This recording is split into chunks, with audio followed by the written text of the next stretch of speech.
Bien, entonces vamos a hablar el día de hoy sobre un tema muy importante, que es radiografía de tórax.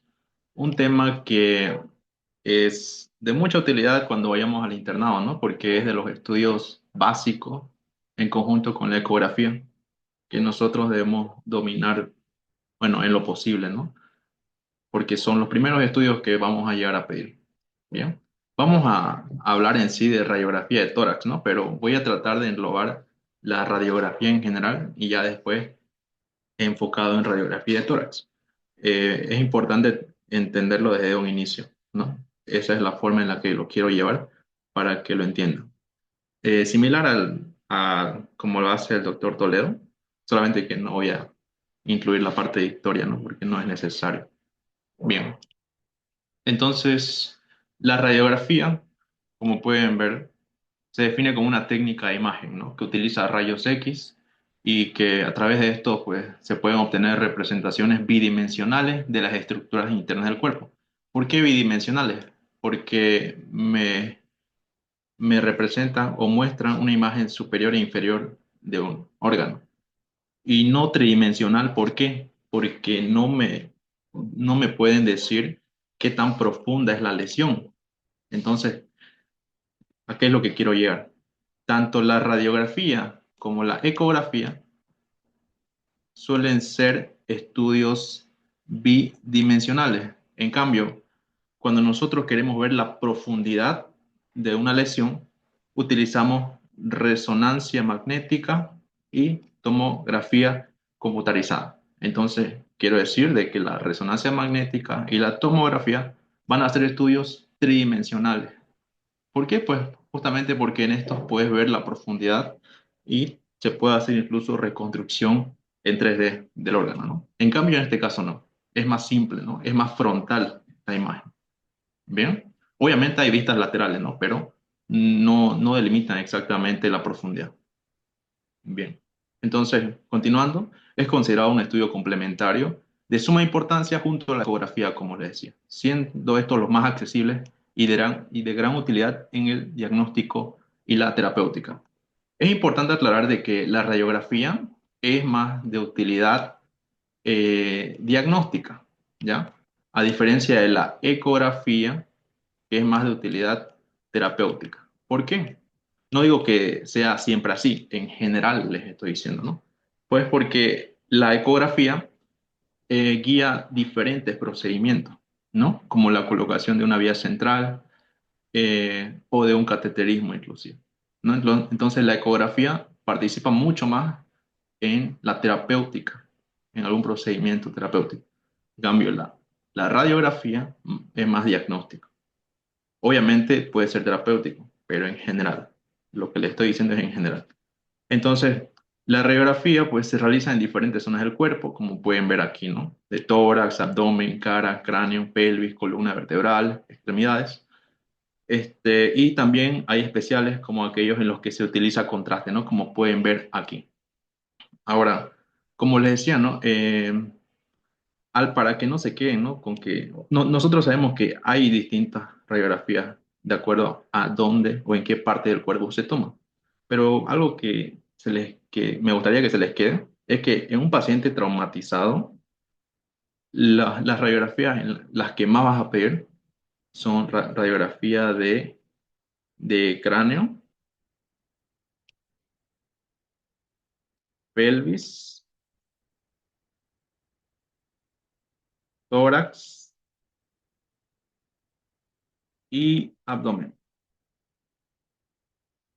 ¿Ya? Esas son las regiones más importantes porque tienen mayor irrigación, ¿no? Entonces, es importante identificar alguna lesión en esas regiones, porque si le digo que hay mayor irrigación, pues alguna, alguna hemorragia en esta zona me va a producir rápidamente un shock hipovolémico. Entonces, en un paciente traumatizado, estas son las zonas en las que se pide principalmente una radiografía. Bien, y aquí volviendo a estos especiales que básicamente son estos en los que se utiliza contraste, como por ejemplo esta es una radiografía de abdomen, ¿no? En la que se utilizó, digamos, urografina, que es lo que se utiliza más que todo para ver el tránsito del tracto urinario. Como pueden ver, el contraste pues permite ver básicamente todo el trayecto eh, del tracto urinario. ¿Y para qué me sirve esto? Pues para ver si hay alguna obstrucción o alguna dilatación inclusive. Bien, ¿cómo se administran estos contrastes? Recuerden que hay contrastes. Urografina sería pues principalmente para el tracto urinario, pero hay otros también, ¿no? Como el yodo y como el bario, ¿no? Que se han utilizado más que todo la parte intestinal o el tracto digestivo, ¿no? Pero entonces, estos contrastes, antes de utilizarlos, es importante que se realice una radiografía simple primero, antes de administrar contraste vía endovenosa. ¿Ya? Es importante que se realice una radiografía simple antes. ¿Por qué creen? ¿Alguien tiene una idea? ¿Por qué creen que es necesario sí o sí hacer una radiografía simple?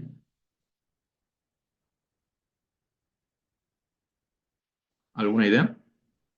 Para comparar, Exactamente. ¿Qué vas a comparar?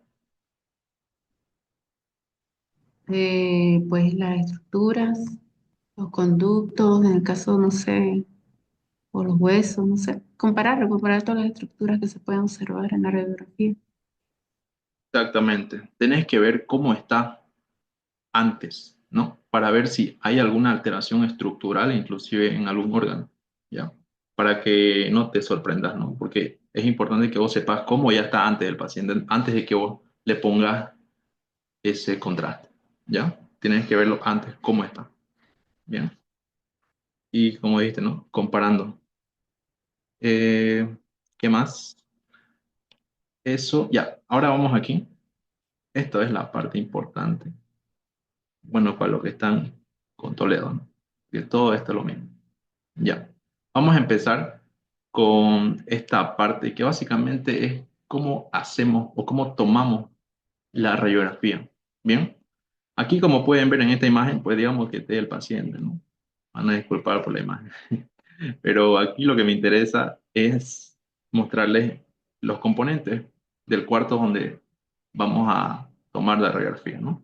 ¿Qué se va a necesitar? Primero tenemos este aparato que tiene aquí un tubo de rayos X, que es este de aquí. Después tenemos un detector de pared, que es donde se va a apoyar el paciente. Y aquí tenemos un detector de piso, que básicamente también vendría a ser un lugar de apoyo, ¿no? Ahora, ya sabemos que los pacientes en bipedestación van a apoyarse al detector de pared. Y los pacientes que están postrados, que están en estado grave, que no pueden estar en bipedestación, pues van a estar echados, ¿no? Aquí en el detector de piso. Ahora, este tubo de rayos X, este es el tubo donde se va a calibrar eh, la cantidad de voltaje, ¿ya? Y eso va a depender de qué parte del cuerpo estás tomando la radiografía.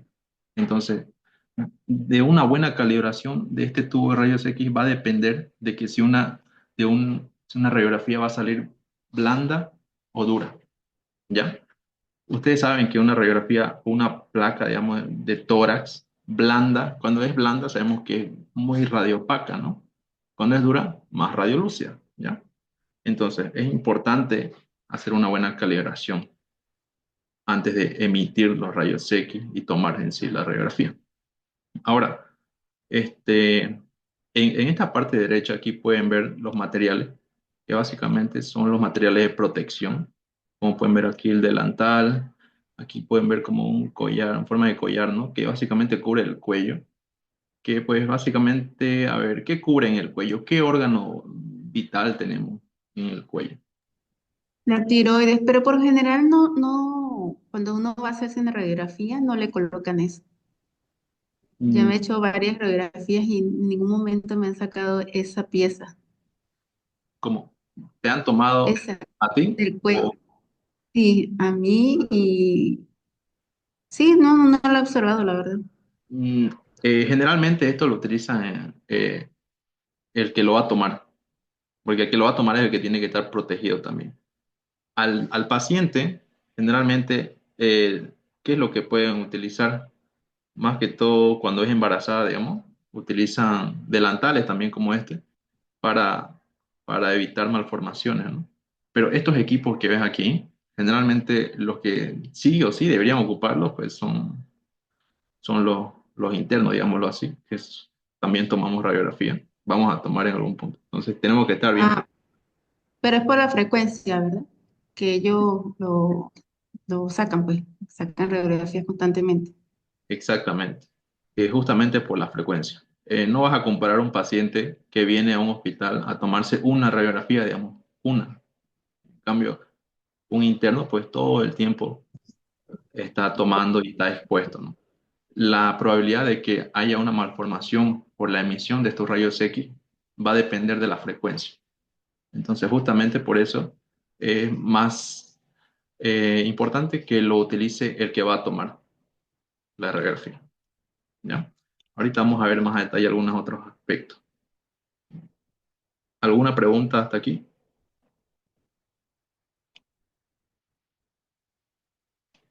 Bien, ya. Vamos a continuar con esto, que básicamente son las posiciones y proyecciones en las que se puede tomar una radiografía. Tenemos la posición lateral, que básicamente son útiles para ver la profundidad de alguna lesión. Muchas veces se pueden ver enmarcados las fisuras y pues eso te puede dar un indicio de en qué parte está la lesión o la extensión de alguna posible necrosis pulmonar, digamos así. Y después tenemos la PA, posición de pie, como pueden ver aquí, y proyección PA, que básicamente aquí está la paciente apoyando, ¿no? Apoyándose a qué? Al detector de pared, ¿no? Con el mentón encima de este, de este detector de pared y con las manos sobre la cintura. ¿Para qué? Para elevar la escápula y que no salga aquí en en los campos pulmonares, ¿no? Tiene que estar por fuera. Después tenemos el PA, ¿no? El PA generalmente, como digo, ¿no? Como lo dije, es más que todo en pacientes que están en estado grave y pues bueno, son tomados directamente desde la cama donde están. El paciente está en posición de cúbito dorsal. Ahorita vamos a ver qué tipo de máquinas se utilizan en esto, ¿ya? Porque va a haber otras máquinas que vamos a tener que mover, ir donde el paciente. No van a poder entrar ellos al cuarto, ¿no? Porque no pueden levantarse. Ahorita les voy a mostrar. Después tenemos esta proyección oblicua y posición oblicua también. Esto también tiene que ver con ver el grado de profundidad de lesión. Y justamente también hay otra, a ver, esto está más claro. Aquí lo pueden ver exactamente cómo tiene que estar. Bien, aquí se ve la máquina, ¿no? Aquí se ve el tubo de rayos X. ¿Se acuerdan a qué distancia tiene que estar de la persona?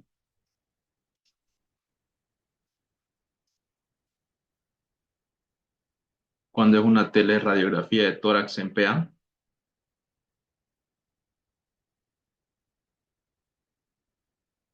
tiene que estar a una distancia de 1,8 metros. Ya, esa es la distancia correcta entre el tubo de rayos X y la paciente. Bien. Después tenemos aquí la anteroposterior, que es lo mismo hace rato de la paciente en decúbito dorsal. Y lateral también aquí pueden ver, oblicuo. Y aquí, esto de aquí, a ver, voy a ver si lo puedo hacer. A ver, esta de aquí. Esta posición, ¿qué posición creen que es esta?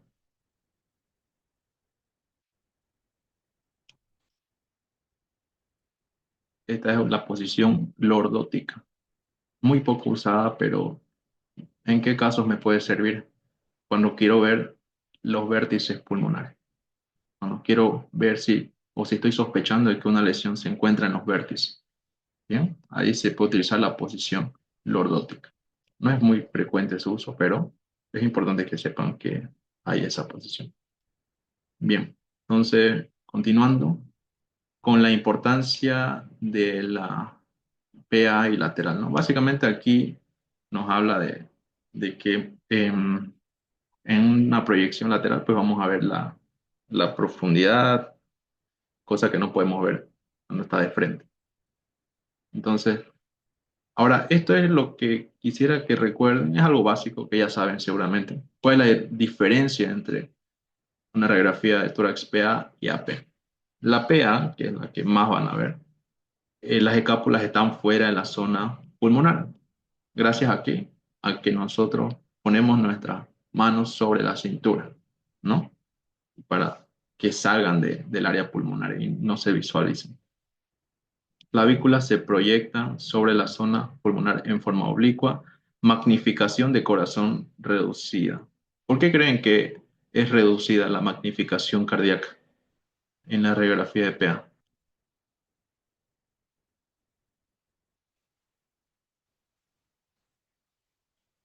Simple, por la posición en la que se encuentra, ¿no? Aquí lo pueden ver. Está más alejado al tubo de rayos X. Y en PA también se puede observar la burbuja gástrica, ¿no? Que es lo que me indica también de que el paciente está en posición de bipedestación, de pie, ¿no? La burbuja gástrica. Los arcos costales son menos horizontales que en el AP. ¿Por qué? Porque, y aquí dice, ¿no? En el AP los arcos costales son horizontales. La respuesta es porque en estos pacientes postrados, en las que se toma una radiografía AP o anteroposterior, son pacientes que muchas veces no pueden llegar a inspirar correctamente. ¿Ya? O sea, tienen mayor dificultad, ¿no? Porque estamos hablando de pacientes, digamos, traumatizados que se les dificulta, pero tienen que inspirar. Solo que muchas veces no lo pueden hacer tan bien como un paciente que está en bipedestación, ¿no? Que puede levantarse. Eso. Después, continuando con la parte de radiografía de tórax AP, las escápulas están dentro de la zona pulmonar, las clavículas horizontalizadas y altas, corazón con magnificación, simple y sencillo, ¿no? Porque está más cercano al tubo de rayos X, ¿ya? Y mediastino superior ensanchado. Bien, aquí es donde se va a ver la silueta cardíaca, o bueno, el corazón en sí, la sombra cardíaca del ilio, se va a ver más agrandado, ¿no? La región mediastínica. Ahorita vamos a ver. Bien, entonces estas son las diferencias principales que ustedes tienen que saber. Ahorita vamos a ver las de PA y vamos a recordar cuáles son los criterios para que ustedes digan, ah, es PA o es AP. Bien, pero antes de eso, vamos a recordar las densidades que seguro ya lo saben, que son cuatro, ¿no? Cuatro en sí. Y esta es una mnemotecnia que pueden utilizar, que es OLAN. Digo cuatro porque este M ya es por un artefacto accesorio. OLAN o de oleosa, que puede ser constituida, o es constituida, perdón, por la grasa, piel, tejido celular subcutáneo y serosa, ¿no? Que es lo más externo que ven aquí, ¿no? Y es importante esta parte porque es lo primero que ustedes tienen que ver, ¿no? A la hora de interpretar una radiografía, lo correcto es que sea de afuera hacia adentro. Entonces, lo primero que van a ver son estas áreas de densidad oleosa. ¿Y qué pueden ver en estas áreas? ¿Qué importancia creen que tienen el tejido celular subcutáneo o la piel? ¿Qué creen que pueden ver en una radiografía de tórax? Enfisema. Un enfisema subcutáneo, ¿no? Se puede llegar a ver. Y externamente, digamos, en la piel, ¿cómo se ven los enfisemas subcutáneos? Se ven como estrías. Se ven como estrías. Y pues a la palpación, y ahí te vas a dar cuenta también. Y también se ve como, si un enfisema, que un enfisema, un cúmulo de aire, ¿no? Entonces, se puede llegar a ver como un espacio aireado, pero pequeño, ¿no? Y como les dije, en la parte externa, ustedes lo van a ver como pliegues, como estrías. Así se ven esos enfisemas subcutáneos. Y también se puede ver cuando hay harto tejido celular subcutáneo, cuando hay harta grasa, un paciente obeso, ¿no? podemos diferenciar, ¿no? Si es un paciente con sobrepeso, con obesidad o es un paciente desnutrido. Eso es la importancia, ¿no? Principalmente en esta densidad oleosa. Y la ósea, ver la parte de tejido óseo. Recuerden que en la escápula tenemos aquí una porción que es la apófisis coracoide, que está básicamente de este lado. Esto. ¿Esto para qué me sirve? ¿Para qué me sirve ver esa apófisis coracoide? Para ver la edad ósea. Entonces, si yo lo veo bien radiopaco o bien hiperdenso, pues voy a deducir de que estamos ante un paciente adulto, ¿ya? Y si no se ve tan hiperdenso o no tan radiopaco, pues puede ser que estemos ante un niño, ¿no? Entonces, esa es la importancia de ver la apófisis coracoide, viendo la parte ósea, obviamente. Claro que tienen que ver si hay fracturas y todo lo demás, ¿no? Pero esto igual es importante. La apófisis coracoide es útil para ver la edad ósea. Generalmente es la porción más hiperdensa. Por eso es importante. Después, la parte del líquido, pues básicamente vendría a ser toda esta parte de aquí. Por ejemplo, el corazón. Entonces, ¿qué se puede ver en la parte líquida? Los músculos. Bien. Es como la ósea, pero más tenue. ¿Qué significa? Que no es tan densa o no es tan hiperdensa o no es tan radiopaca como la densidad ósea, pero igual es radiopaca, ¿no? Entonces los músculos se visualizan sobre todo en esta densidad, como el corazón. Después el aire, obviamente, vendría a estar representado aquí por los pulmones, ¿no? Que están llenos de aire. Y M metálico, que aquí pueden ver, ¿no? Una llave. Estos son los que van a absorber más los rayos X y se van a visualizar mejor, ¿no? Entonces, esas son las densidades. ¿Alguien tiene alguna pregunta? Creo que eso es lo más importante de esto. No es difícil. ¿Ya? Entonces, voy a continuar con esto. Esto es justamente lo que les habla el doctor Toledo. Y es importante porque en la práctica, pues ya tienes que recordar todo esto. Ya. Entonces, esta es la secuencia de la toma de la radiografía de tórax. Primero está el orden, ¿no? Siempre tiene que tener RP, ¿no? Que básicamente es donde vas a poner RP, que es Registration Prescription, algo así, y barra nombre del paciente. Y si no te sabes el nombre del paciente, se pone NNN, ¿ya? Entonces, eso lo primero, el orden. Aparte de eso, tenés que poner una teleradiografía de tórax de pie, PA en inspiración profunda. ¿Bien? L- No poner radiografía de tórax, nada más. Tenés que especificar la posición y el momento de la respiración.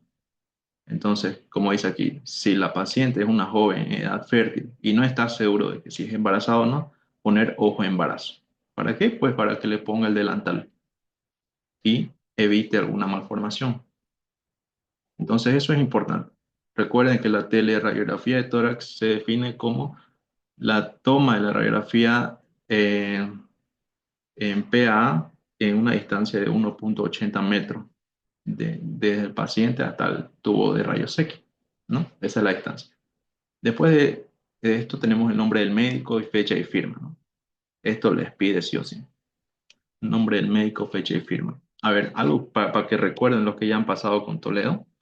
Cuando el doctor les pide que hagan, digamos, indicaciones médicas, las indicaciones, a ver, indicaciones médicas. No sé si alguien de aquí ya hizo todo esto. ¿Se acuerdan? O, o no, no hay alguien que ya pasó con Toledo ahorita, esta parte de la práctica. La O radiografía ya la pasamos. ya, pero esto de la historia clínica, de hacer el mapa conceptual, de hacer el tratamiento, Esta semana vimos nuestra primera historia clínica. pero ya les pidió entonces todo esto, ¿no? ¿O no?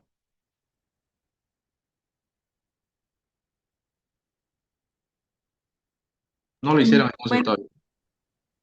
en esta última hicimos, bueno, intentamos hacerlo bien, ¿no? Pues fue la primera, pero sí es algo así, sí es lo que nos está diciendo. Sí, de hecho les pasé el documento donde es un modelo de cómo lo tienen que hacer. En las indicaciones médicas, por ejemplo, entra todo, ¿no? Entra las indicaciones posicionales, dieta y la medicación. Entonces, en las indicaciones médicas entra todo, todo, ¿ya? En cambio, la receta médica entra solamente lo que va a comprar el paciente, ¿ya? O sea, sus recetas, digámoslo así.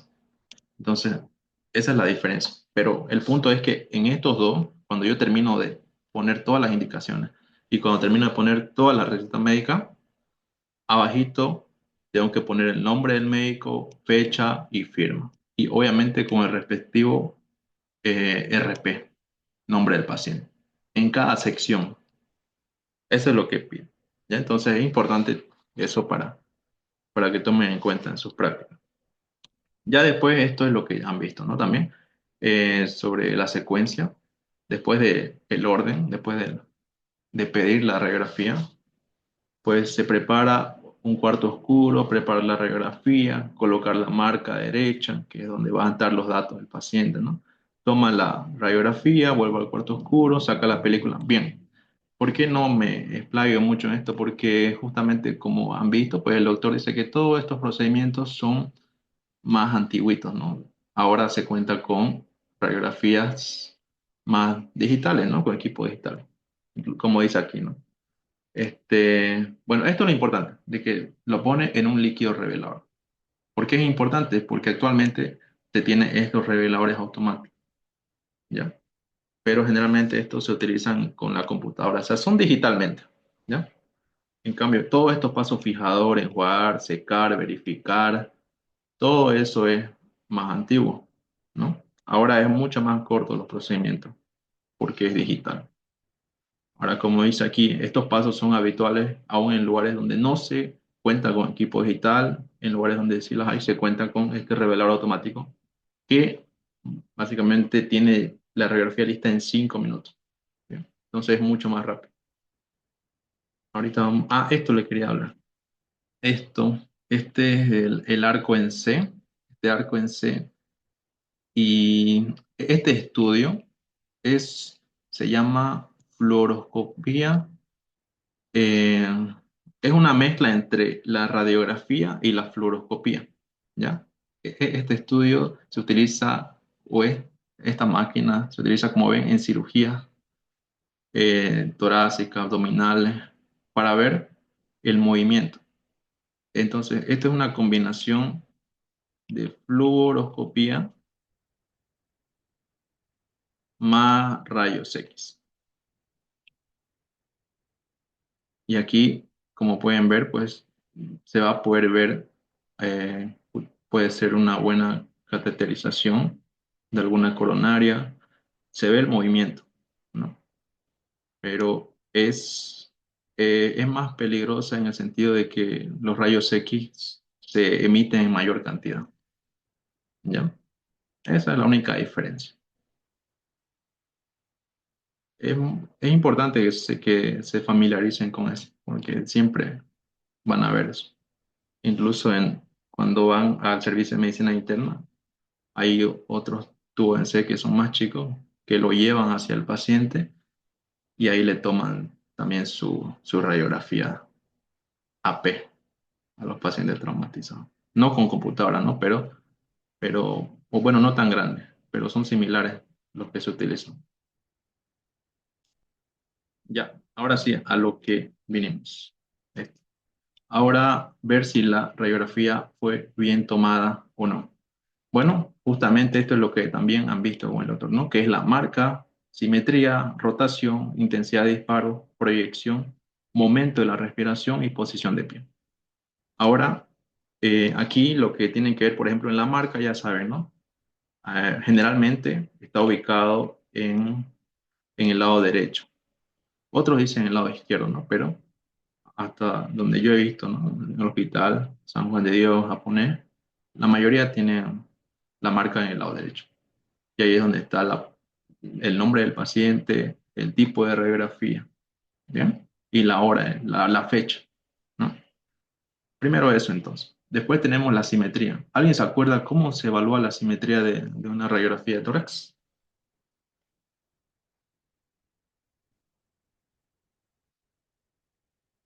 ¿Cómo se ve si una radiografía es simétrica?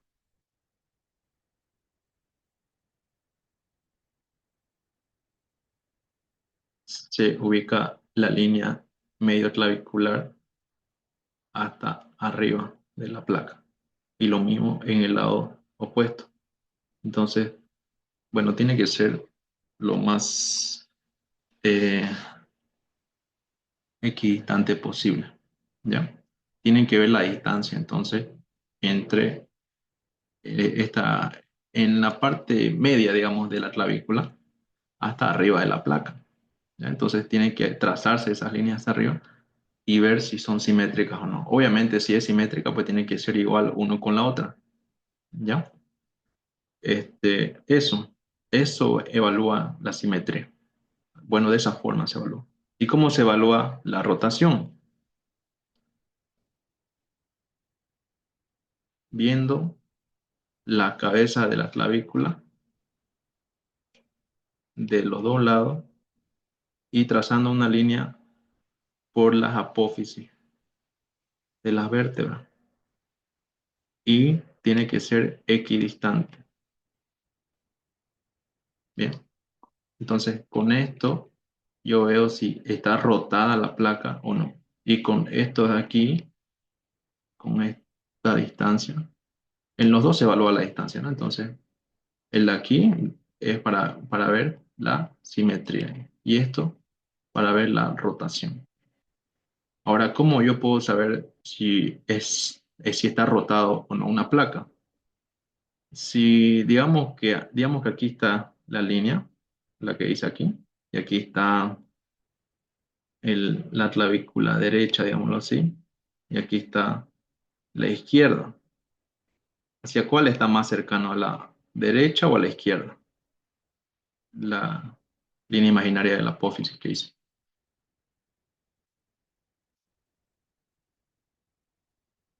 ¿Hacia cuál está más cercano, a la derecha o a la izquierda? La izquierda. No, más cerca. Este sería el La derecho, derecha. a la derecha. Entonces, si está más cerca a la derecha, la rotación es hacia la izquierda. Esa es la forma de interpretar. Mientras más cerca esté, digamos, hacia un lado de la clavícula, vos vas a decir, está rotado hacia el lado opuesto. O sea, en este caso, hacia el lado izquierdo. Más adelante tengo una diapositiva de eso. Pero esto es para que sepan de ya. Porque es simple, no es difícil. ¿Ya? Después tenemos la intensidad de disparo, que ahí es donde vamos a ver las placas blandas, duras, ¿no? En la siguiente diapositiva les voy a explicar más detalle eso, porque es mejor que lo vean, ¿ya?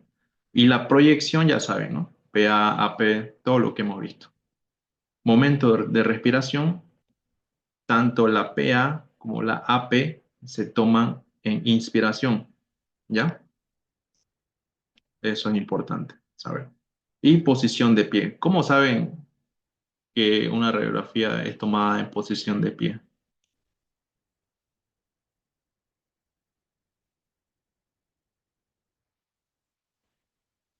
¿Cómo se llama esto? Por la bulla gástrica. Exactamente. Por la huella gástrica vos vas a saber si está tomada de pie, bueno, o en bipedestación, o está echado, ¿no? En decúbito dorsal. Bien. Cada uno de estos puntos, tengo diapositiva para cada uno de estos. Entonces vamos a verlos nuevamente, a detalle. Bien. Bueno, estos son las generaciones bronquiales. Ah, no, perdón. Estos son la segmentación pulmonar. Me estoy confundiendo. Segmentación pulmonar. Aquí lo que tienen que saber es que son 10 y 10 en cada lado, pero puede ser 8 en el lado izquierdo, ¿no? Y recuerden que la língula, eh, a ver, sabemos que son 3 lóbulos en el lado derecho y 2 en el lado izquierdo, ¿no? Pero en el lado izquierdo, la língula está en la porción inferior del lóbulo superior del pulmón izquierdo representa en sí el lóbulo medio. No tiene como tal un lóbulo medio separado por una cisura, pero la língula representa el lóbulo medio del pulmón izquierdo. ¿Ya? Simple y sencillamente eso. No es necesario ahorita que se lo aprenda. Y bueno, estas son unas mnemotecnias que les pueden ayudar para que recuerden rápidamente. RIP, rotación, inspiración, penetración, que es la más utilizada, ¿no? Más rápida. Y otra también que es prima, que es penetración, rotación, inspiración, magnificación y angulación.